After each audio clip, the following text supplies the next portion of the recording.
الرجیم بسم اللہ الرحمن الرحیم یا بنی اسرائیل اذکروا نعمتی التی انعمت علیکم وانی فضلتکم علی العالمین واتقوا یوما لا تجزی نفس عن نفس شیئا ولا يقبل منها شفاعة ولا یؤخذ منها عدل ولا هم ینصرون صدق اللہ العظیم رب اشرح لی صدری ویسر لی امری واحلل عقدۃ من لسانی یفقہوا قولی۔ جیسا کہ میں نے عرض کیا تھا، سورہ بقرہ کے 5ویں رکوع سے اور 14ویں رکوع تک تو مسلسل، بلکہ 15ویں رکوع کی بھی پہلی 2 آیات شامل کرنی ہوں گی۔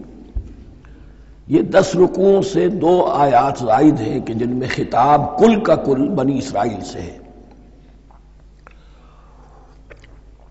البتہ اس میں یہ فرق ہے کہ پہلا رکوع جو ہے وہ ان کو دعوت پر مشتمل ہے، نبی اکرم صلی اللہ علیہ وسلم پر ایمان لانے کی پرزور دعوت۔ بقیہ یہ 9 رکوع جو ہیں یہ ان پر فرد قرارداد جرم ہے جو عائد کی جا رہی ہے۔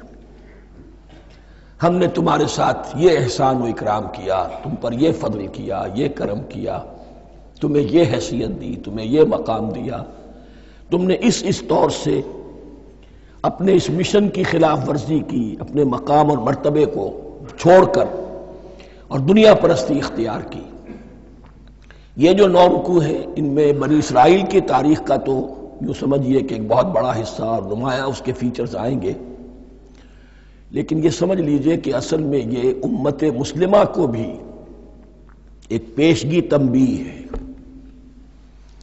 کہ کوئی مسلمان امت جب بگڑتی ہے تو یہ چیزیں اس میں آ جاتی ہیں۔ چنانچہ احادیث موجود ہیں حضور کی، لَيَأْتِيَنَّ عَلَىٰ أُمَّتِي مَا أَتَىٰ عَلَىٰ بَنِي إِسْرَائِيلَ حَزْوَ النَّعْلِ بِالنَّعْلِ، میری امت پر بھی وہ سب حالات وارد ہوں گے جو بنی اسرائیل پر آئے، بالکل ایسے جیسے ایک جوتی دوسری جوتی سے مشابہ ہوتی ہے۔ ایک اور حدیث میں فرمایا لَتَتَّبِعُنَّ سُنَنَ مَنْ قَبْلِكُمْ، تم لازماً اپنے سے پہلوں کی پیروی کرو گے۔ اور اس میں اس حد تک بھی آپ نے وضاحت کر دی کہ اگر وہ سابق امت مسلمہ، سابق امت، اگر وہ گوہ کے بل میں گھسی تھی تم بھی گھسو گے، اور اگر ان میں کوئی بدبخت ایسا اٹھا جس نے اپنی ماں سے زنا کیا تو تم میں سے بھی کوئی شقی ایسا ضرور اٹھے گا جو یہ حرکت کرے گا۔ اس اعتبار سے ان رکوعوں کو پڑھتے ہوئے یہ نہ سمجھیے یہ اگلوں کی داستان ہے، پچھلوں کی کہانیاں ہیں، نہیں۔ خوش طرح باشد کے سر دل براں، گفت آیت در حدیث دیگراں، یہ ہمارے لیے ایک آئینہ ہے اور ہمیں ہر مرحلے پر سوچنا ہوگا، دروں بینی کرنی ہوگی، انٹروسپیکشن، کہ کہیں اسی گمراہی میں ہم مبتلا تو نہیں۔ دیکھتے جائیے گا۔ دوسرا نقطہ پہلے سے یہ سمجھ لیجئے، یہ جو 2 آیتیں میں نے 6 رکوع کی تلاوت کی ہیں، بعین ہی یہی 2 آیتیں 15ویں رکوع میں آئیں گی، اور اس کو یوں سمجھیے کہ یہ 2 بریکٹس ہیں۔ 9 رکوعوں کا مضمون ان 2 بریکٹس کے درمیان ہے۔ یہ 2 آیتیں یہاں سے بریکٹ شروع ہو رہی ہیں، وہ 2 آیتیں ان پر بریکٹ ختم ہو رہی ہیں، بعین ہی وہی آیات۔ ایک آیت میں تو شوشے کا بھی فرق نہیں، دوسری آیت میں صرف ترتیب بدلی ہے، مضمون وہی ہے۔ اس کے مابین جو کچھ ہے، اس سے باہر یہ جو 5واں رکوع تھا، اس کے مضامین گویا کہ ضرب کھا رہے ہیں بریکٹ کے اندر کے سارے مضامین سے۔ یہ حساب کا بہت ہی عام فہم سا قاعدہ ہے، بریکٹ کے باہر کوئی رقم لکھی ہوئی ہے جس کے بعد کوئی زبر، کوئی جمع یا تفریق اگر نہیں ہے تو وہ ضرب کھائے گی، بریکٹ کے اندر جتنی بھی ویلیوز ہیں ان کے ساتھ ضرب کھائے گی۔ تو گویا کہ ہر قدم پر حضور پر دعوت، ایمان لانے کی دعوت اس پورے معاملے میں موجود ہے، اس لیے کہ اس میں بعض آیتیں ایسی آ گئی ہیں، ایک زیادہ نمایاں ایک کم نمایاں، جن سے کچھ لوگوں کو بغالتا ہوا یا کچھ لوگوں نے فتنہ پیدا کیا جان بوجھ کر۔ یہ فتنہ ایک بار پیدا ہوا تھا اکبر کے زمانے میں، دین الہی کی شکل میں، کہ صرف خدا کو مان لینا، آخرت کو مان لینا اور نیک اعمال کرنا نجات کے لیے کافی ہے، کسی رسول پر ایمان لانا ضروری نہیں ہے۔ یہ صوفیہ میں بھی یہ فتنہ بہت بڑے پیمانے پر آیا. مسجد مندر ہکڑو نور، مسجد میں اور مندر میں ایک ہی نور ہے، سب مذاہب ایک ہی ہے. سارا فرق جو ہے شریعتوں کا ہے، عبادت کی ظاہری شکل کا ہے، وہ ہے رسولوں سے متعلق. رسولوں کو بیچ میں سے نکال دیجئے تو یہ دین الہی رہ جائے گا، اللہ کا دین. اتنا بڑا فتنہ تھا کہ جب ہندوستان میں سیاسی اعتبار سے، حکومت کے اعتبار سے مسلمانوں کا اقتدار چوٹی پر تھا، کلائمیکس پر، اکبر اعظم، اس وقت یہ دین الہی کا فتنہ اٹھا کہ دین محمدی کا اب دور ختم ہو گیا. وہ 1000 سال کے لیے تھا، 1000 سال پورے ہو گئے، اب الف ثانی ہے، دوسرا 1000 سال ہے، اس کے لیے نیا دین ہے. اسے دین اکبری بھی کہا گیا اور دین الہی بھی کہا گیا. اور اس میں ایک آیت آئے گی جس سے استدلال کیا ہے کچھ لوگوں نے. اس صدی میں پھر یہ فتنہ اٹھا تھا گاندھی کے فلسفے کے ذریعے سے، اور ایک بہت بڑا نابغہ انسان مسلمانوں میں سے، بہت بڑا نابغہ، جینیس، ابوالکلام آزاد، وہ بھی اس فتنے کا شکار ہو گیا. متحدہ قومیت. چنانچہ گاندھی اپنی پرارتھنا میں کچھ قرآن کی تلاوت بھی کراتا تھا، کچھ گیتا بھی پڑھواتا تھا، کچھ اپنشدوں سے، کچھ بائبل سے، کچھ گرو گرنتھ سے.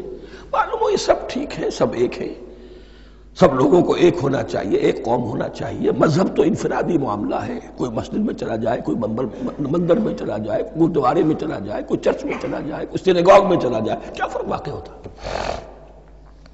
اس کا توڑ یہی ہے کہ سمجھ لیجئے یہ جو 7 آیتیں ہیں 5ویں رکوع کی، یہ ہے بریکٹ کے باہر، اور یہ ضرب کھا رہی ہے مسلسل.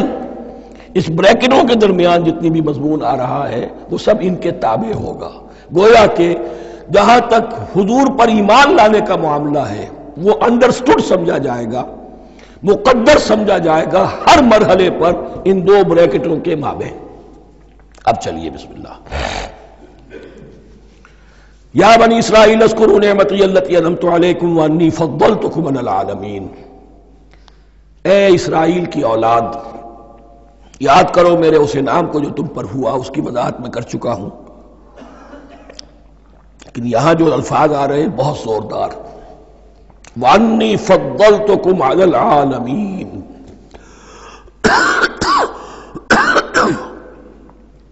میں نے تمہیں فضیلت عطا کی تمام جہانوں پر.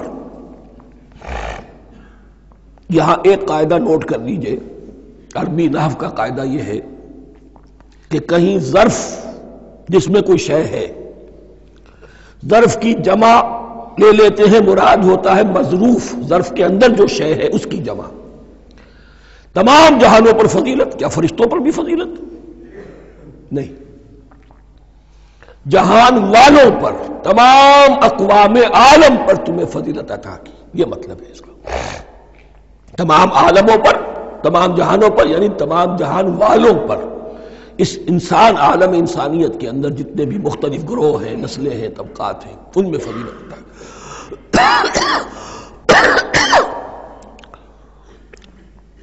واتقوا یوما لا تجزی نفس عن نفس شیئا. میں عرض کر چکا ہوں، اب تیسری مرتبہ پھر عرض کر رہا ہوں. اصل شیخ آخرت، محاسبہ آخرت. یہ مستحضر ہوگا تو انسان سیدھا رہے گا. کس میں کمزوری آ جائے، ضعف آ جائے، تو باقی ایمان باللہ، ایمان بالرسالت، یہ نہ معلوم کیا کیا شکلیں اختیار کر لیں. دیکھیے اس آیت کے اندر 4 اعتبارات سے محاسبہ آخرت کا زور ہے. واتقوا یوما، ڈرو اس دن سے، لا تجزی نفس عن نفس شیئا، جس دن کوئی جان کسی دوسرے کے کام نہ آ سکے گی. ولا يقبل منها شفاعہ، اور نہ کسی سے کوئی سفارش یا شفاعت قبول کی جائے گی. Categorical denial. ولا يؤخذ منها عدل، نہ کسی سے فدیہ قبول کیا جائے گا. ولا هم ينصرون، اور نہ انہیں کوئی مدد مل سکے گی. ہم نے طرح طرح کے عقیدے، شفاعت باطلہ کا تصور. اہل عرب سمجھتے تھے ہمیں یہ فرشتے جو ہے خدا کی بیٹیاں ہیں، یہ لات اور منات اور عزا، ہم نے ان کے بت بنا رکھے ہیں. پوچھتے ہیں یہ اپنے ابا جان سے اللہ کی بیٹیاں ہیں نا، لاڈلی بیٹیاں چھڑا لیں گی ہمارے ہاں بھی تصور ہے اولیاء اللہ چھڑا لیں گے. یا شفاعت باطلہ، خود حضور کی شفاعت کے بارے میں جو غلط تصورات ہیں. ایک شفاعت حقہ ہے، اس کی وضاحت کا یہ موقع نہیں ہے. وہ آیت الکرسی پہ جب ہم پہنچیں گے انشاءاللہ تعالیٰ اسی سورہ مبارکہ میں تو اس کی وضاحت بھی ہوگی. یہ سارے جو ہم نے جو گھڑ رکھے ہیں خیالات، ان کی نفی اس آیت کے حوالے سے کی. وَاتَّقُوا يَوْمًا لَا تَجْزِي نَفْسٌ عَن نَفْسٍ شَيْئًا، کوئی انسان دوسرے انسان کے کام نہیں آ سکے. وَلَا يُقْبَلُ مِنْهَا شَفَاعَةٌ، کسی جان کی طرف سے کوئی سفارش قبول نہیں ہوگی. وَلَا يُؤْخَذُ مِنْهَا عَدْلٌ، نہ کوئی فدیہ قبول کیا جائے گا. وَلَا هُمْ يُنصَرُونَ، نہ انہیں کوئی مدد مل سکے گی. اب اس کے بعد اللہ تعالیٰ کے احسانات اور ان کی طرف سے جو ناشکریاں ہوئی ہیں ان کی بڑی تفصیل کے ساتھ اب بات چلے گی. تفصیل نہیں، تیزی کے ساتھ. یہ واقعات کئی 100 برس کے ہیں، لیکن ایک تو یہ کہ ان کی تفاصیل مکی صورتوں میں آ گئی ہیں. سب سے زیادہ سورہ اعراف میں ملے گی، اور بھی کئی صورتوں میں آپ کو مل جائے گی. یہاں پر تو پے بپے، جیسے کہ ایک قرارداد جرم کسی پر کی جاتی ہے تو اس میں سب گنوائے جاتے، تم نے یہ کیا، یہ کیا، یہ کیا.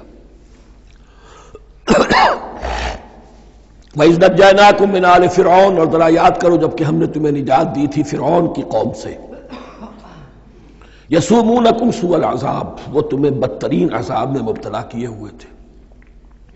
یذبحون ابناءکم ویستحیون نساءکم، تمہارے بیٹوں کو ذبح کر ڈالتے تھے اور تمہاری عورتوں کو زندہ رکھتے تھے. عورتیں تو پھر ان کے کام آتی تھی، گھر میں کام کاج کے لونیاں بنتی تھی، گھروں میں ڈال لیتے تھے. لیکن لڑکوں کو، اور یہ 2 موقع پر ہوا ہے بنی اسرائیل کے ساتھ، یہ بعد میں انشاءاللہ اس کی تفصیل آئے گی. وَفِي ذَلِكُمْ بَلَاءٌ مِّن رَبِّكُمْ عَظِيمٌ، اور یقیناً اس میں تمہارے رب کی طرف سے تمہارے لیے بڑی آزمائش تھی. وَإِذْ فَرَقْنَا بِكُمُ الْبَحْرَ، اور یاد کرو جب کہ ہم نے تمہارے لیے سمندر کو پھاڑ دیا یا دریا کو پھاڑ دیا.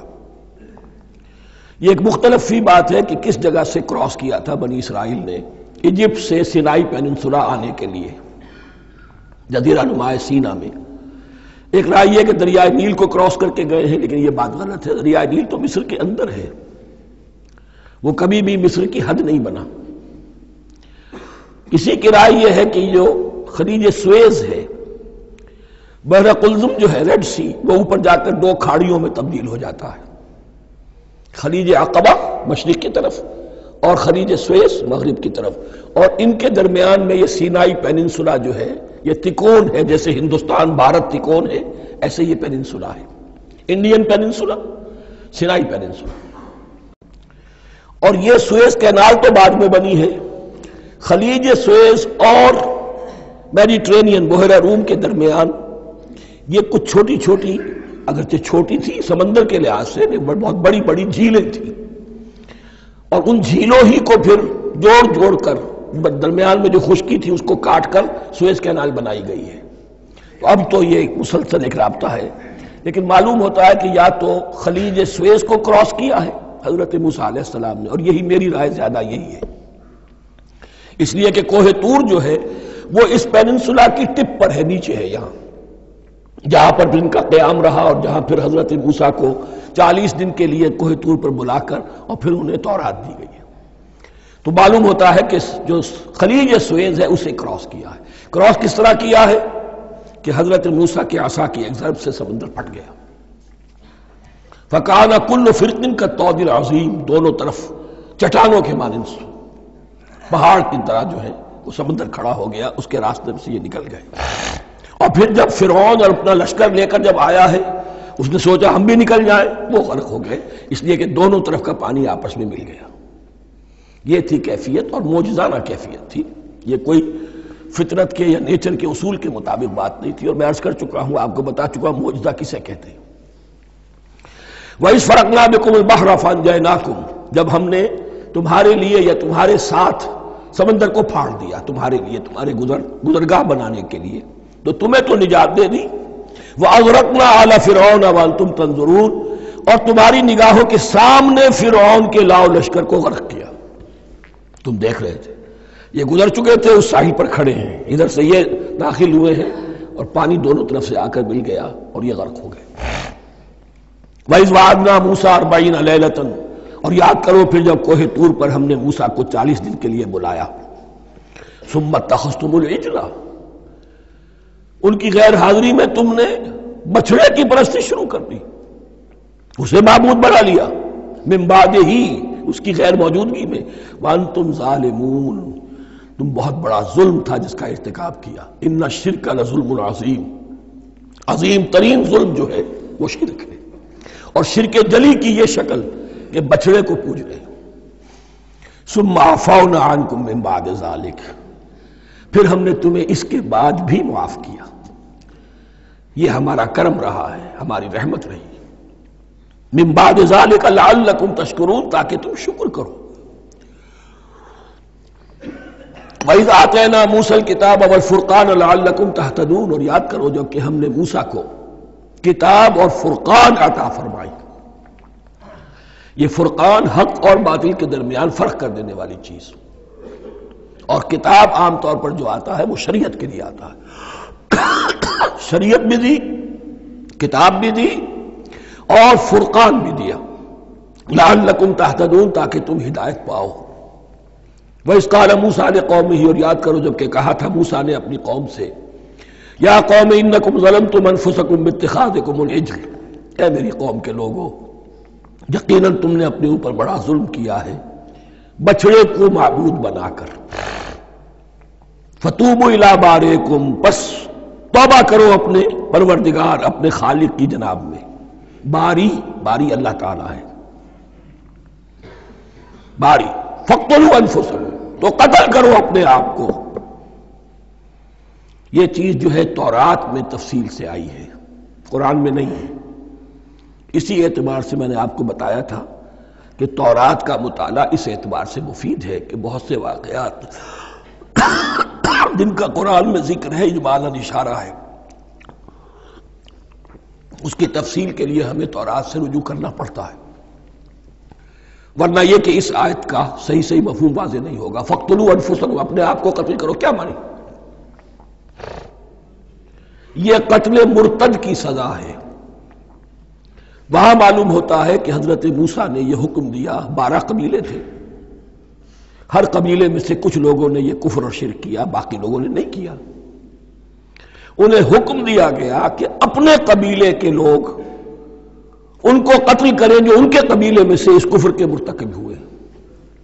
انفسکم سے مراد یہ اپنے قبیلے کے لوگوں کو تم قتل کرو، اس لیے کہ قبائلی زندگی جو ہوتی ہے آپ کو معلوم ہے، اس میں کوئی اور قبیلہ ہاتھ لگا دے تو قبائلی عصبیت بھڑک اٹھے گی۔ 70,000 یہودی قتل ہوئے، اس سے بڑی توبہ اور ممکن نہیں، اس سے بڑا پرج، کسی بھی آئیڈیولوجیکل پارٹی کے اندر پرج بہت ضروری ہوتا ہے۔ کچھ لوگ آ گئے ایک نظریے کو قبول کر کے، رفتہ رفتہ نظریہ اوجل ہو گیا، کچھ مفادات، کچھ چودراہٹیں یہ مقدم ہو گئی، اسی سے جماعتیں خراب ہوتی ہیں، غلط راستے پہ پڑ جاتی ہیں، تحریکیں بھٹک جاتی ہیں۔ تو آئیڈیولوجیکل پارٹی، نظریاتی جماعتیں پرج کرتی رہتی ہیں کہ جو بھی ہمارے نظریے سے ہٹ گئے اب ان کو ہم کاٹ کر علیحدہ کر دیں، اور یہی سے قتل مرتد۔ تو یہ چیز حدیث میں ہے یا پھر قرآن میں یہاں ہے۔ اس حوالے سے جو لوگ ہمارے ہاں بعض علماء بھی ہیں، جدید دانشور ہیں، جو قتل مرتد کی جو حد ہے اسلام میں اس کو تسلیم نہیں کرتے، لیکن میرے نزدیک یہ شریعت موسوی کا تسلسل ہے کہ شریعت موسوی کی جس شے کو بدلا نہ گیا ہو، جس کے بارے میں صراحتاً یہ معلوم نہ ہو کہ یہ شے تبدیل کر دی گئی، تو وہ شریعت محمدی کا جز بن گئی۔ زنا پر رجم کا معاملہ بھی یہی ہے۔ قرآن مجید میں رجم کی صریح آیت کوئی موجود نہیں ہے، حدیث میں ہے۔ قرآن مجید میں مرتد کے قتل کے لیے کوئی آیت موجود نہیں ہے، حدیث میں ہے، سنت میں ہے، اور دونوں کی کا جو منبع ہے وہ اصل میں تورات ہے۔ تو اس بات کو اچھی طرح نقل کر لیجئے، یہ جگہ اکثر لوگ جو ہیں یہاں بہت سرسری طور سے گزر جاتے ہیں، یہ بہت اہم ہے، اور اس کے لیے تورات کی طرف رجوع کیجئے۔ 70,000، 6 لاکھ کل تھے، جب یہ مصر سے نکلے ہیں 6 لاکھ تھے. کتنے عرصے کے بعد پیننسولا پہنچے ہیں، سینائی پیننسولا میں اور طور میں کچھ اور ان کی تعداد بڑھ گئی ہوگی، لیکن یہ کہ ان میں سے 70 لاکھ کو قتل کیا اپنے ہاتھوں سے. ہر قبیلے نے اپنے جو مرتد تھے ان کو اپنے ہاتھ سے قتل کیا. فَتُوبُوا إِلَىٰ بَارِئِكُمْ فَاقْتُلُوا أَنفُسَكُمْ ذَلِكُمْ خَيْرٌ لَكُمْ عِندَ بَارِئِكُمْ، یہی تمہارے لیے تمہارے رب کے نزدیک بہتر بات ہے. فَتَابَ عَلَيْكُمْ، تو اللہ نے تمہاری توبہ قبول کر لی. توبہ قبول کس طرح ہوئی؟ یہ تزکیہ ہوا ہے امت کا کہ ان میں سے جن لوگوں نے اتنی بڑی غلط حرکت کی ہے ان کو کاٹ کر، ذبح کر کے، ان کو قتل کر کے پھینک دیا. انہو هو التواب الرحیم، یقیناً وہ تو ہے ہی بہت توبہ کا قبول فرمانے والا اور بہت رحم فرمانے والا. وَإِذْ قُلْتُمْ يَا مُوسَىٰ لَن نُّؤْمِنَ لَكَ حَتَّىٰ نَرَى اللَّهَ جَهْرَةً، ایک اور واقعہ ان کی تاریخ کا. اور یاد کرو جب کہ تم نے کہا تھا اے موسیٰ ہم تو تمہاری بات نہیں مانیں گے. ایمان کے بعد جب لام کا حرف آئے تو اس کے معنی صرف تصدیق کے ہوتے ہیں.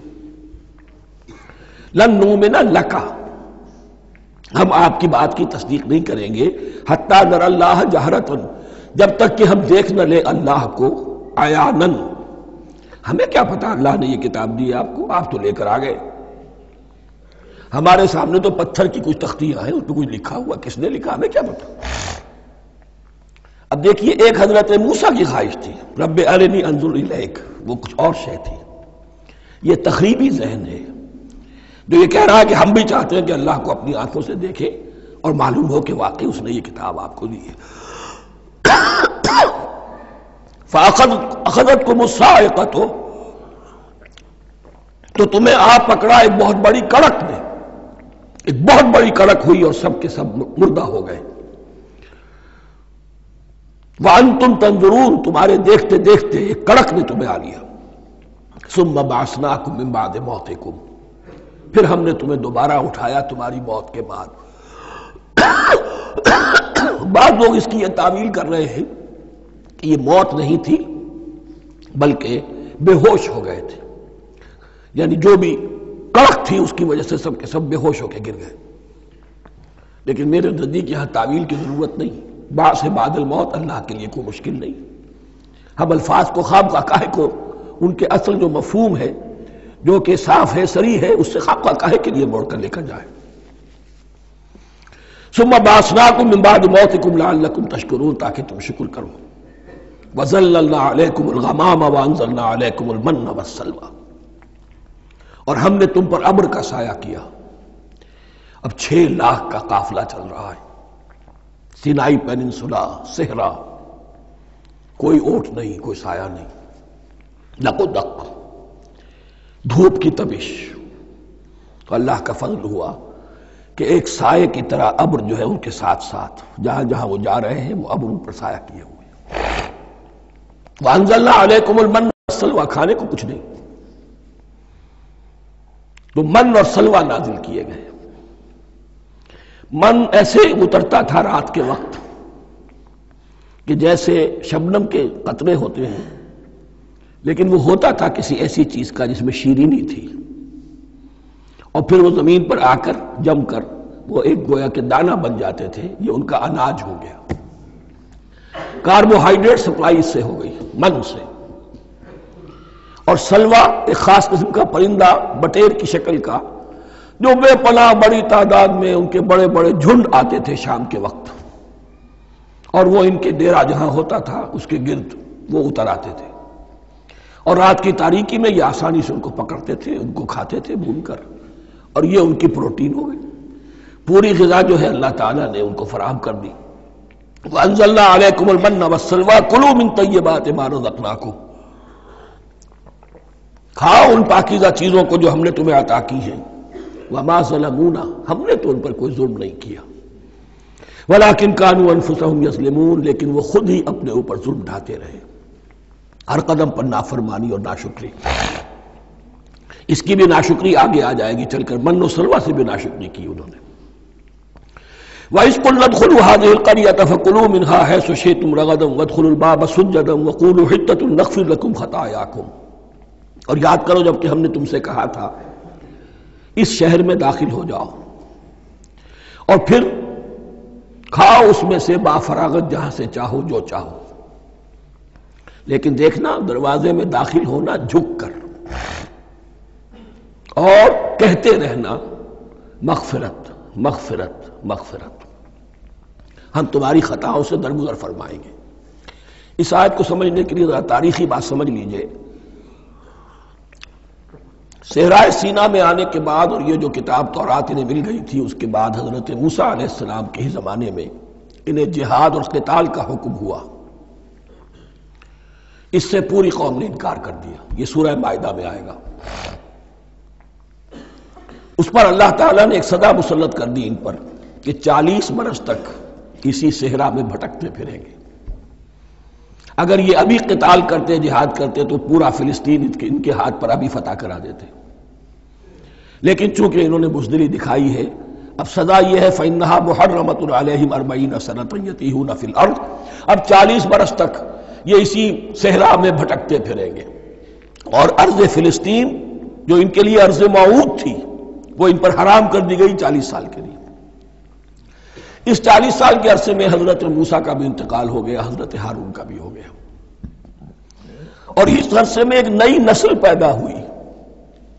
وہ جو غلامی کا داغ اٹھائے ہوئی نسل آئی تھی مصر سے، جن کے اندر مورل کیریکٹر جو ہے وہ بہت کمزور ہو جاتا ہے، غلامی کا یہ اثر ہوتا ہے۔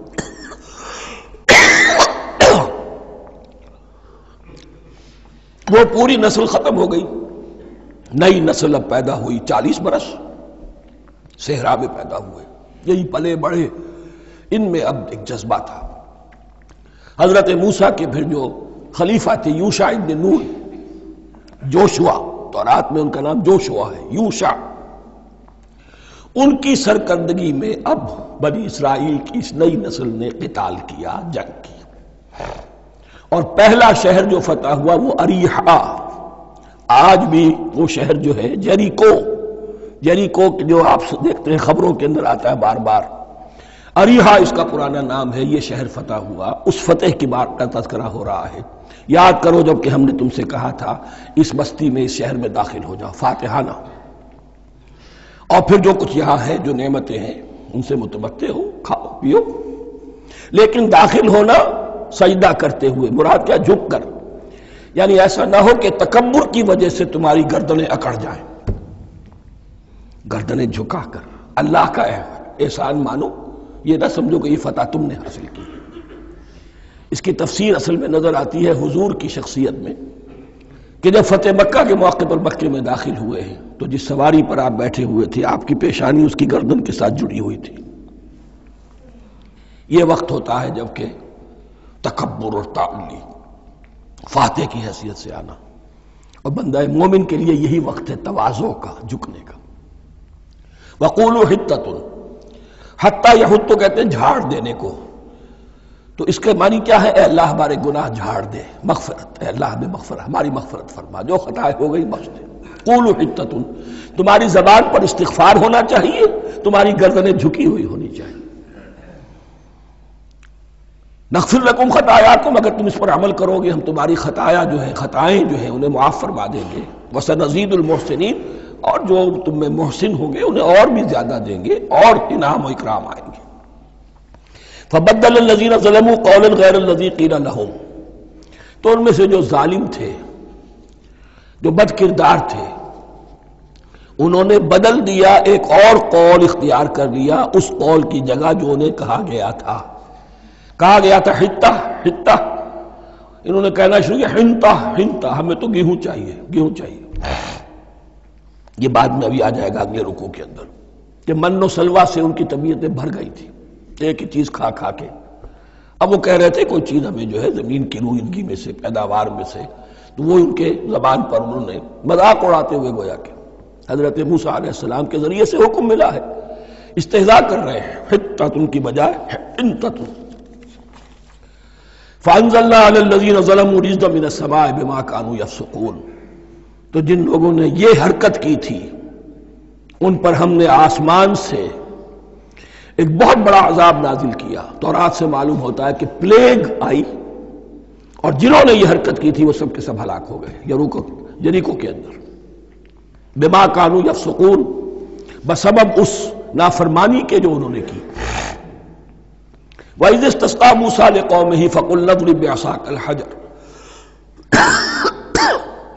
اب یہ پھر صحرائے سینا کا واقعات آ رہے ہیں، ان میں ترتیب زمانی نہیں ہے، اور یہاں کی فتح جو ہے حضرت موسیٰ کے بعد ہے، لیکن اب یہاں پہ پھر ابھی وہ جو صحرائے تیہ میں جب بھٹک رہے تھے پھر اس کا ذکر ہے۔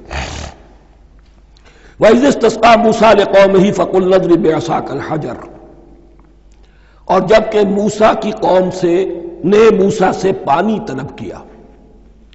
اب صحرا میں آپ کو معلوم ہے جہاں پڑاؤ تھا اب وہاں پانی نہیں ہے، 6 لاکھ ہو 7 لاکھ ہو کتنے افراد ہو پانی چاہیے۔ وَإِذِ اسْتَسْقَىٰ مُوسَىٰ لِقَوْمِهِ فَقُلْنَا اضْرِب بِّعَصَاكَ الْحَجَرَ، تو ہم نے کہا کہ اپنے عصا سے ضرب لگاؤ چٹان، فَانْفَجَرَتْ مِنْهُ اثْنَتَا عَشْرَةَ عَيْنًا، تو اس سے 12 چشمے پھوٹ بہے۔ فجر کہتے ہیں کسی شے کے پھٹ کر کوئی چیز برآمد ہو۔ فجر جو ہوتی ہے، فجر کا وقت رات کی تاریکی کا پردہ چاک ہوتا ہے اور سپیدہ سحر نمودار ہوتا ہے۔ فَانْفَجَرَتْ مِنْهُ اثْنَتَا عَشْرَةَ عَيْنًا، تو 12 چشمے پھوٹ بہے۔ قَدْ عَلِمَ كُلُّ أُنَاسٍ مَشْرَبَهُمْ، یہاں اناس سے کیا مراد ہے؟ ہر قبیلہ، ہر قبیلے نے اپنا گھاٹ معین کر لیا۔ 12 قبیلے تھے، اگر علیحدہ علیحدہ نہ ہوتا معاملہ، 12 چشمے اسی لیے دیے گئے کہ لڑے نہ جھگڑے نہ۔ پانی تو بہت بڑی چیز ہے، کہیں پانی پینے پلانے پہ جھگڑا اور کہیں گھوڑا آگے بڑھانے پہ جھگڑا، یہ تو قبائلی زندگی کے اندر ہوتی ہی چیزیں۔ تو اس اعتبار سے اللہ تعالیٰ نے ان کے لیے یہ سہولت کی کہ 12 چشمے پھوٹ بہے۔ قد علم کل اناس مشربہم، ہر ایک نے اپنا گھاٹ جان لیا، معین کر لیا۔ کلوا واشربوا من رزق اللہ، گویا کہ کہہ دیا گیا کہ کھاؤ اور پیو اللہ کے رزق میں سے۔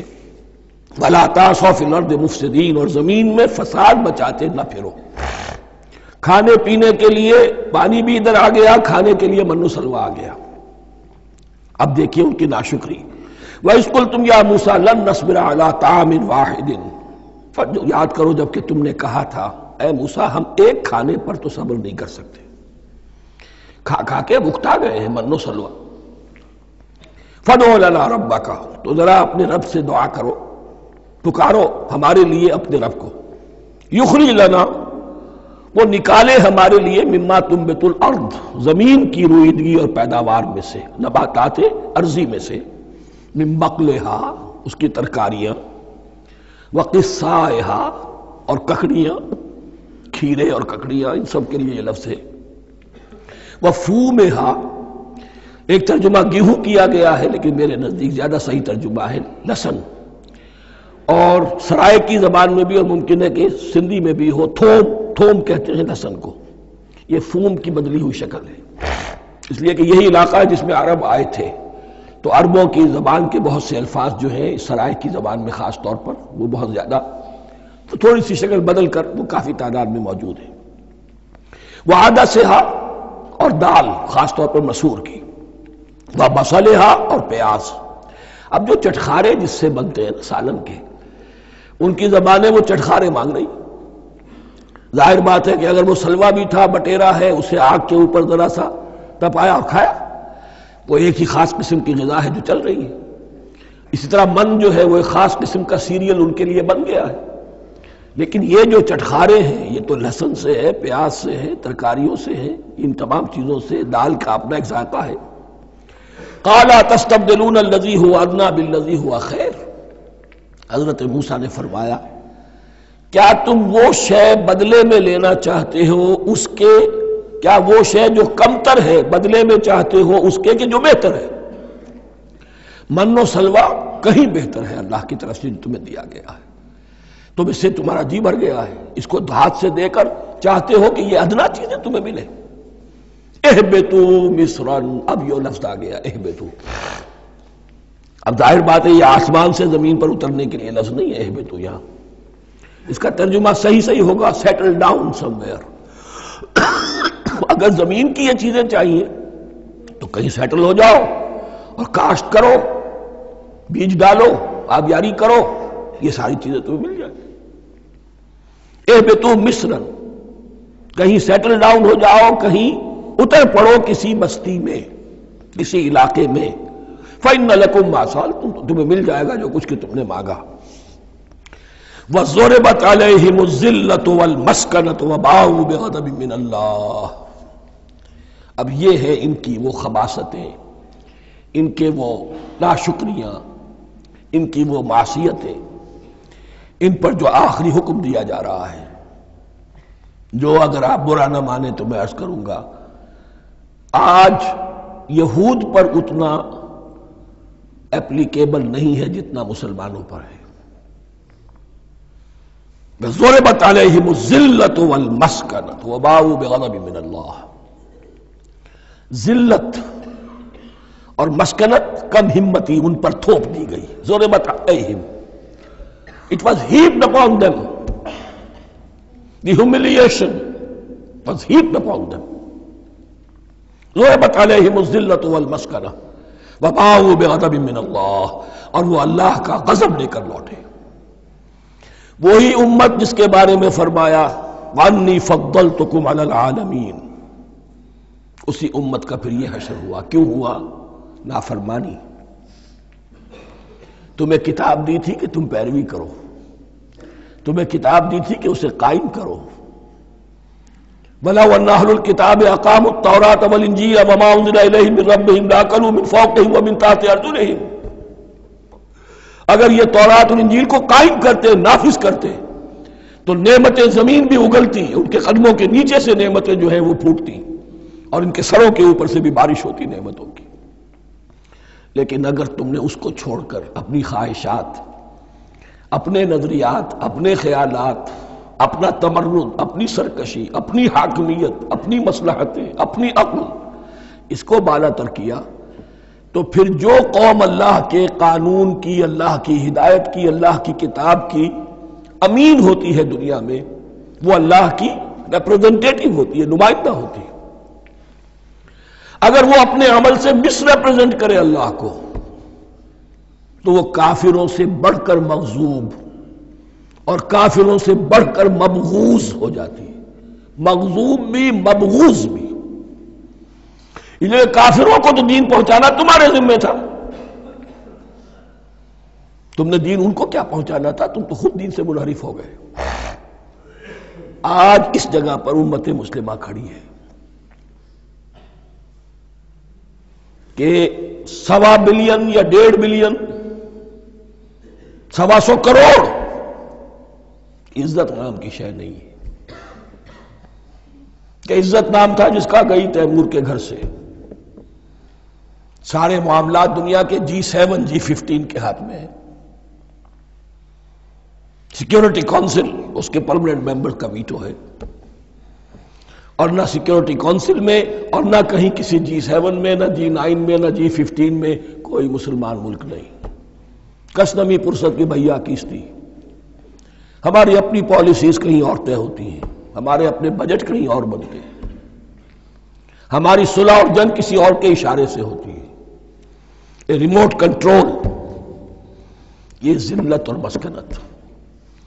ہم کہتے ہیں ہماری شہرگ ہے کشمیر، اور جنگ کرنے کو تیار نہیں ہے۔ یہ خوف نہیں تو کیا ہے، یہ مسکنت نہیں تو کیا ہے؟ اگر اللہ پر یقین ہو اور اپنے حق پر یقین ہو، تو اگر شہرگ دوسرے کے قبضے میں ہے تو ہمت کرو، یا تخت یا تختہ۔ لیکن نہیں،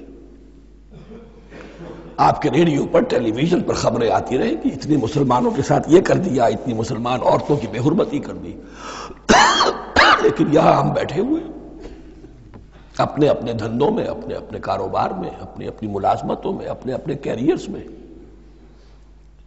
دنیا میں کیا کچھ ہو رہا ہے۔ بہرحال اس وقت یہ جو ہے، میں نے جیسا کہ عرض کیا تھا کہ یہ ہے تاریخ بنی اسرائیل کی، لیکن خوشترا باشد کے سر دل براں، گفت آیت در حدیث دیگراں۔ یہ ہمارا نقشہ ہے آج اس آیت میں۔ ضربت علیہم الذلۃ والمسکنۃ وباؤوا بغضب من اللہ۔ اور یہ کیوں؟ ذالک بانہم کانوا یکفرون بآیات اللہ، یہ اس لیے کہ وہ اللہ کی آیات کا انکار کرتے رہے، وَيَقْتُلُونَ النَّبِيِّينَ بِغَيْرِ الْحَقِّ، اللہ کے نبیوں کو ناحق قتل کرتے رہے۔ ہمارے ہاں بھی مجددین امت میں سے کتنے ہیں جو جیلوں میں ڈالے گئے، جن کو ایسی ایسی مار پڑی ہے کہ کہا جاتا ہے کہ ہاتھی کو بھی وہ مار پڑتی تو برداشت نہ کرتا۔ احمد ابن حنبل کے ساتھ کیا ہوا؟ ابو حنیفہ جیل میں انتقال کیا، امام مالک کے کندھے کھینچ دیے گئے، اتار دیے گئے، منہ کالا کر کے اور اونٹ پر بٹھا کر پھرایا گیا۔ امام دار الہجرہ شیخ احمد سرہندی جیل میں رہے، سید احمد بریلوی اور ان کے ساتھیوں کو خود مسلمانوں نے تہہ تیغ کیا ہے۔ بہرحال یہ داستانیں ہیں، اب نبی تو کوئی نہیں آئے گا، ان کے ہاں نبی تھے، ہمارے ہاں مجددین ہیں، علماء حق ہیں، جیسے کہ حدیث بھی ہے علماء امتی کا انبیاء بنی اسرائیل، تو جو انہوں نے انبیاء کے ساتھ کیا ہم نے مجددین اور علماء کے ساتھ کیا۔ ذالک بما عصوا وکانوا یعتدون، اور یہ ہوا ان کی نافرمانیوں کی وجہ سے اور حد سے تجاوز کرنے کی وجہ سے۔ اللہ تعالیٰ تو ظالم نہیں ہے، اللہ نے تو اونچا مقام دیا تھا، ہمیں بھی خیر امت قرار دیا، کنتم خیر امت اخرجت للناس تأمرون بالمعروف وتنہون عن المنکر وتؤمنون باللہ۔ اب اگر ہم نے وہ اپنا مشن چھوڑ دیا تو ذلت اور مسکنت وہ ہمارا مقدر بن گیا۔ اللہ کا قانون اور اللہ کا عدل بے لاگ ہے، وہ فرام امہ ٹو امہ چینج نہیں ہوتا۔ سنت اللہ جو ہے لن تجد لسنت اللہ تحویلا ولن تجد لسنت اللہ تبدیلا، اللہ کی سنت بدلتی نہیں۔ بنی اسرائیل کا جو حشر ہوا آج وہ ہمارا ہو رہا ہے۔ بہرحال اس پر میری جو کتاب ہے سابق اور موجودہ مسلمان امتوں کا ماضی حال اور مستقبل، اس کا مطالعہ کیجیے۔ اب آ گئی وہ آیت کہ جس سے استدلال کیا گیا ہے کہ ایمان بالرسالت نجات کے لیے ضروری نہیں ہے۔ ان الذین آمنوا والذین ہادوا والنصارى والصابئین من آمن باللہ والیوم الآخر وعمل صالحا فلہم اجرہم عند ربہم ولا خوف علیہم ولا ہم یحزنون۔ یقیناً جو لوگ ایمان لائے، اور اس سے مراد ہے جو ایمان لائے حضور پر، محمد پر صلی اللہ علیہ وسلم، والذین ہادوا، اور جو یہودی ہو گئے، والنصارى، اور نصرانی، والصابئین، اور صابی وہ لوگ تھے عراق کے علاقے میں رہتے تھے جو کہتے تھے کہ ہم دین ابراہیمی پر ہیں، لیکن ان کے ہاں بھی بہت کچھ بگڑ گیا تھا، جیسے حضرت ابراہیم کی نسل، حضرت اسماعیل کی نسل بگڑ گئی تھی تو اس طرح وہ بھی بگڑ گئے تھے۔ ستارہ پرستی زیادہ تر ان کے ہاں تھی۔ من آمن باللہ والیوم الآخر، جو کوئی بھی ایمان لایا اللہ پر اور یوم آخر پر، وعمل صالحا، اور اس نے عمل کیے اچھے، فلہم اجرہم عند ربہم، تو ان کے لیے محفوظ ہے ان کا اجر ان کے رب کے پاس، ولا خوف علیہم ولا ہم یحزنون، اور نہ ان پر کوئی خوف ہوگا اور نہ وہ کسی حزن سے دوچار ہوں گے۔ ظاہر الفاظ کے اعتبار سے دیکھیے کہ یہاں ایمان بالرسالت کا ذکر نہیں ہے۔ ویسے تو اگر کوئی اس سے یہ غلط استدلال کرتا ہے تو اس کا پہلا جو اصولی جواب ہے وہ تو یہ ہے کہ ایسی حدیثیں بھی موجود ہیں، من قال لا الہ الا اللہ دخل الجنہ، تو اس کے کیا معنی ہے؟ صرف کہنے سے جنت میں داخل ہو جائیں گے، کسی عمل کی ضرورت نہیں؟ جواب یہ دیا جائے گا پورے قرآن کو سامنے رکھو، پورے حدیث کے ذخیرے کو سامنے رکھو، کسی ایک جگہ سے کوئی ایک نتیجہ نکال لینا وہ صحیح نہیں۔ لیکن اس کے علاوہ وہ اصول جو میں بیان کر چکا ہوں کہ یہ سلسلہ شروع کہاں سے ہوا ہے، 5واں رکوع، وآمنوا بما انزلت مصدقا لما معكم ولا تكونوا اول كافر به، انہیں ایمان کی زوردار دعوت سے تو یہ ساری بات شروع ہوئی ہے۔ اب فصاحت اور بلاغت کا یہ تقاضا ہے کہ بار بار اس کو دہرایا نہ جائے، وہ بات انڈرسٹوڈ رہے گی، مقدر رہے گی، سمجھی جائے گی کہ ہر جگہ پر وہ موجود ہے، اس لیے کہ ساری گفتگو ہو رہی ہے اسی کے حوالے سے۔ وَآمِنُوا بِمَا أَنزَلْتُ مُصَدِّقًا لِمَا مَعَكُمْ وَلَا تَكُونُوا أَوَّلَ كَافِرٍ بِهِ وَلَا تَشْتَرُوا بِآيَاتِي ثَمَنًا قَلِيلًا وَإِيَّايَ فَاتَّقُونِ۔ اس حوالے سے یوں سمجھیے اب اس آیت کو کہ یہاں پر کچھ الفاظ محذوف مانے جائیں گے. ان الذین آمنوا والذین ہادوا والنصارى والصابئین من آمن باللہ والیوم الآخر وعمل صالحا فی ایامہم فلہم اجرہم عند ربہم ولا خوف علیہم ولا ہم یحزنون. ہر دور میں جبکہ ابھی حضرت عیسیٰ نہیں آئے تھے تو جو بھی یہودی تھے اس وقت تک حضرت موسیٰ کے ماننے والے، وہ جو بھی اللہ پر ایمان رکھتے تھے اور نیک عمل کرتے تھے، آخرت کو مانتے تھے، ان کی نجات ہو جائے گی. لیکن حضرت عیسیٰ کے آنے کے بعد ان کو نہیں مانا، اب وہ کافر قرار پائے. لیکن اب حضرت عیسیٰ کے آنے کے بعد جب تک حضور نہیں آئے جو بھی مانتا ہے، لیکن یہ کہ شرط یہی ہوگی کہ اپنے اپنے زمانے میں، اصل میں نفی جس بات کی جا رہی ہے وہ یہ ہے کہ یہ نہ سمجھو کہ کسی گروہ میں ہونے سے نجات ہوتی ہے. نجات کسی گروہ میں ہونے کی وجہ سے نہیں ہے، نجات کی بنیاد ایمان اور عمل صالح ہے. کسی رسول پر ایمان لانا اپنے دور کے رسول پر وہ تو لازم ہے، لیکن یہ ہے کہ اس پر ایمان تو لے آئے اور وہ عمل صالح نہیں ہے تو نجات نہیں ہوگی. تو یہ اپنے اپنے دور میں، اپنے اپنے زمانے میں ہر امت کے لیے وَلِكُلِّ أُمَّةٍ أَجَلٌ قرآن مجید کے ایک مقام پر آیا ہے، ہر امت کے لیے ایک خاص معین مدت ہے. اس معینہ مدت میں اب ظاہر بات ہے جو لوگ حضور کی بعثت سے پہلے فوت ہو گئے ان پر تو کوئی ذمہ داری نہیں تھی حضور پر ایمان لانے کی. اور ایسے لوگ تھے، ایسے موحدین مکے میں موجود تھے جو یہ کہتے تھے کعبے کے پردے پکڑ پکڑ کر، اے اللہ ہم صرف تجھے پوجنا چاہتے ہیں، صرف تیری بندگی کرنا چاہتے ہیں، لیکن جانتے نہیں کیسے کریں.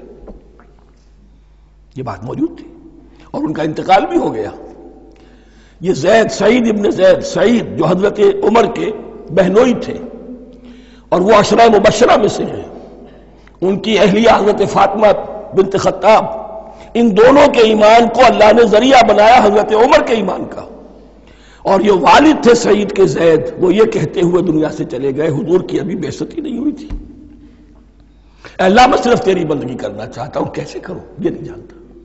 اسی کو ذہن میں رکھیے، اہدنا الصراط المستقیم جو میں نے کہا تھا، ایک سلیم الفطرت انسان، سلیم العقل انسان توحید تک پہنچ جاتا ہے، آخرت کو پہچان لیتا ہے. لیکن اب کیا کروں؟ اس شریعت کے لیے، ان احکام کے لیے وہ دستے سوال دراز کرنے پر مجبور ہے. الحمدللہ رب العالمین الرحمن الرحیم مالک یوم الدین ایاک نعبد و ایاک نستعین اہدنا الصراط المستقیم. اسی صراط المستقیم کی دعا کا یہ جواب اب آئے گا، شروع ہوگا سورہ بقرہ سے. یہ کرو، یہ نہ کرو، یہ فرض ہے، یہ تم پر لازم کیا گیا، یہ چیز حرام کی گئی، وغیرہ وغیرہ. ان الذین آمنوا والذین ہادوا والنصارى والصابئین من آمن باللہ والیوم الآخر وعمل صالحا. اور محذوف الفاظ فی ازمنتہم، اپنے اپنے زمانے میں، یا فی ایامہم، فلہم اجرہم عند ربہم ولا خوف علیہم ولا ہم یحزنون. وَإِذْ أَخَذْنَا مِيثَاقَكُمْ وَرَفَعْنَا فَوْقَكُمُ الطُّورَ. اور ذرا یاد کرو جب کہ ہم نے تم سے عہد لیا، قول و قرار لیا، اور تمہارے اوپر اٹھا دیا طور کو، پہاڑ کو. جب تورات دی گئی تو اس وقت ایک کیفیت معجزانہ طور پر ایسی پیدا کی گئی، ان کے اوپر ایک رعب ڈالنے کے لیے اور خشیت قلب میں پیدا کرنے کے لیے کوہ طور اٹھا کر معلق کر دیا گیا. اس وقت کہا گیا خذوا ما آتیناکم بقوۃ. تو اس قول و قرار کے وقت ایک معجزے کی شکل یہ ہوئی تھی. وَإِذْ أَخَذْنَا مِيثَاقَكُمْ وَرَفَعْنَا فَوْقَكُمُ الطُّورَ خُذُوا مَا آتَيْنَاكُمْ بِقُوَّةٍ وَاذْكُرُوا مَا فِيهِ لَعَلَّكُمْ تَتَّقُونَ.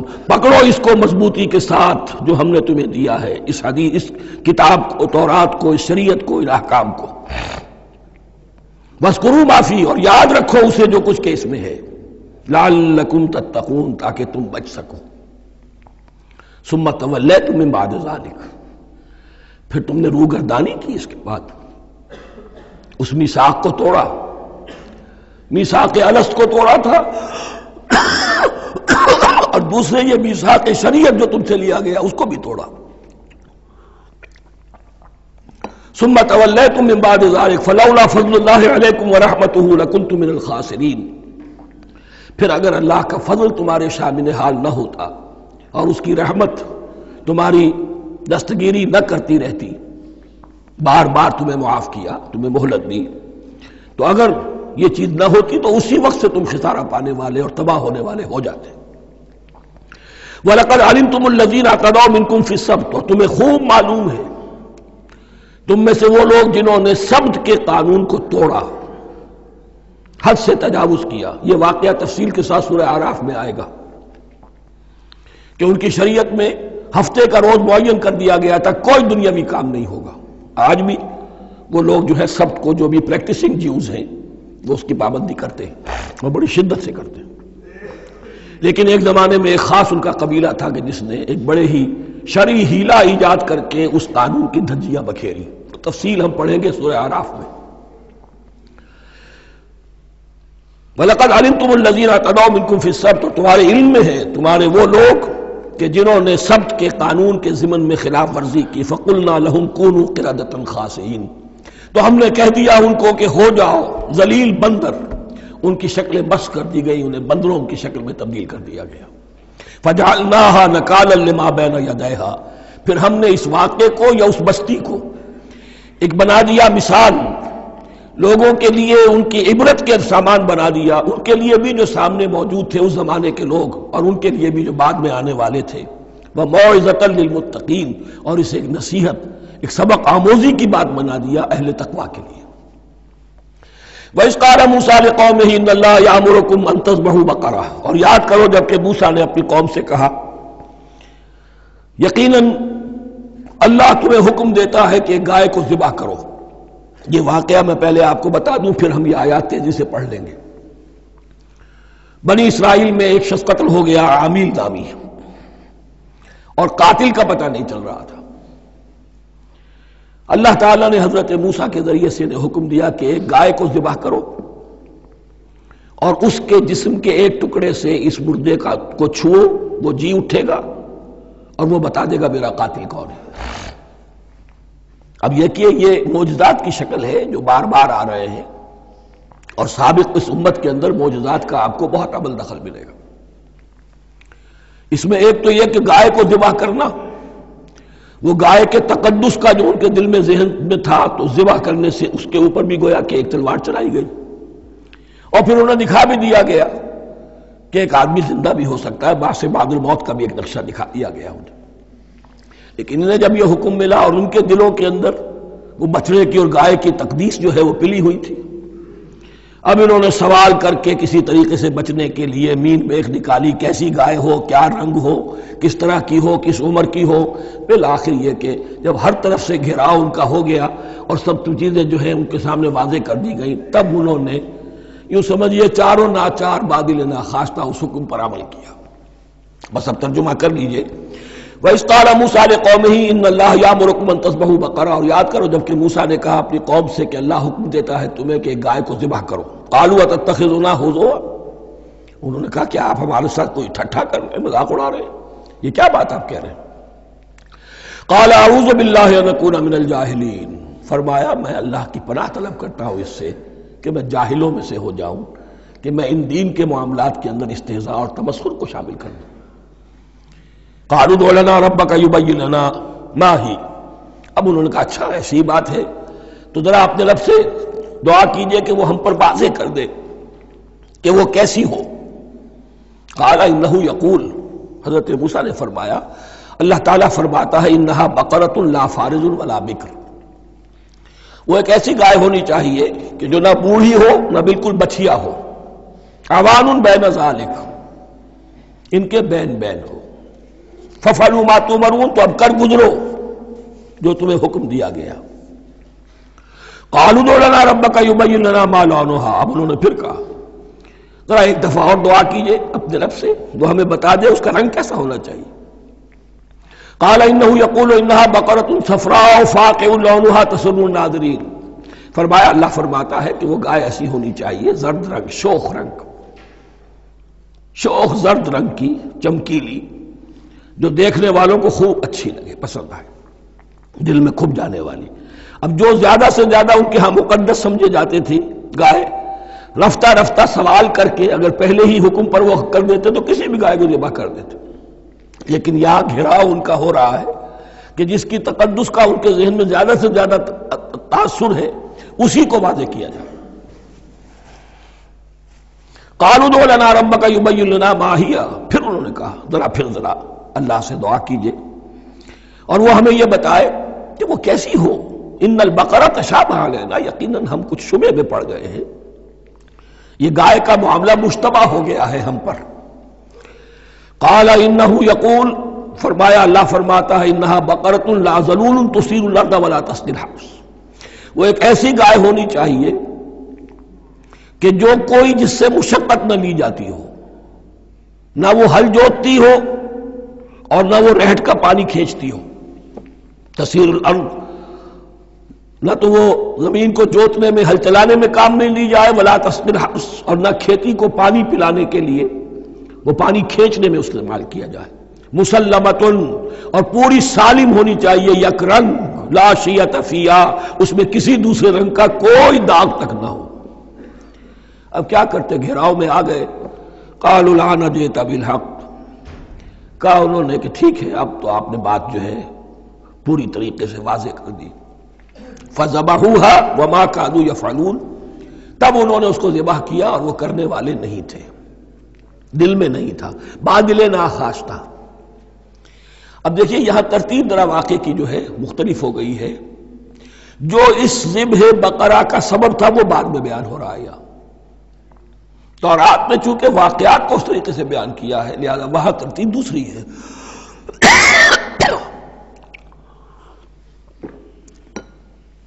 وَإِذْ قَتَلْتُمْ نَفْسًا فَادَّارَأْتُمْ فِيهَا، اور یاد کرو جب کہ تم نے ایک جان کو قتل کیا تھا اور اس کا الزام تم ایک دوسرے پر لگا رہے تھے، یعنی کسی کا پتہ نہیں چل رہا تھا قاتل کون ہے۔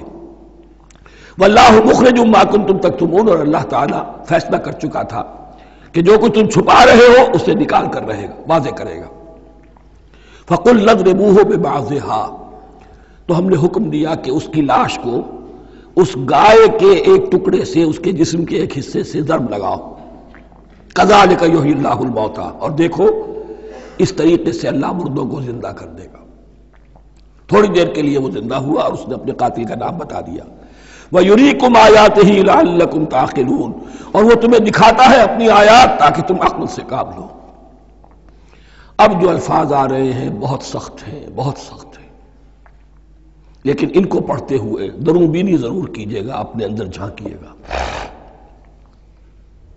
ثم قست قلوبکم، پھر تمہارے دل سخت ہو گئے جب دین میں ہیلے بہانے نکالے جانے لگے اور ہیلوں بہانوں کے ذریعے سے شریعت کے احکام سے بچا جائے، اللہ کو دھوکہ دینے کی کوشش کی جائے، اس کا جو نتیجہ نکلتا ہے وہ دل کی سختی۔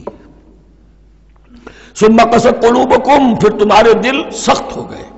فہی کالحجارۃ او اشد قسوہ، تو وہ تو اب پتھروں کے مانند ہیں بلکہ سختی میں ان سے بھی زیادہ شدید ہے۔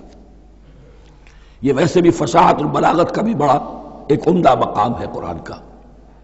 وَإِنَّ مِنَ الْحِجَارَةِ لَمَا يَتَفَجَّرُ مِنْهُ الْأَنْهَارُ، پتھروں میں سے تو ایسے بھی ہوتے ہیں جن میں سے چشمے پھوٹ بہتے ہیں۔ وَإِنَّ مِنْهَا لَمَا يَشَقَّقُ فَيَخْرُجُ مِنْهُ الْمَاءُ، اور ایسے بھی ہیں جو شق ہو جاتے ہیں، پتھر چٹانیں، ان میں سے پانی برآمد ہو جاتا ہے۔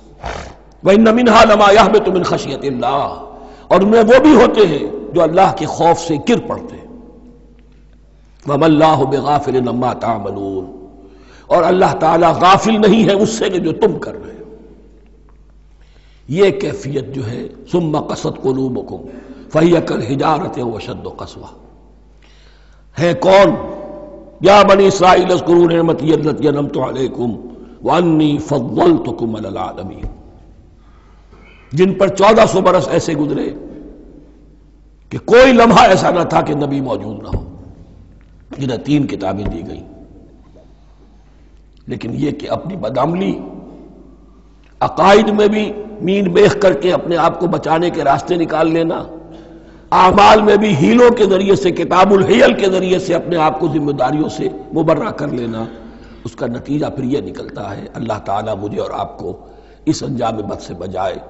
بارک اللہ لی ولکم فی القرآن العظیم ونفعنی وإیاکم بالآیات والذکر الحکیم۔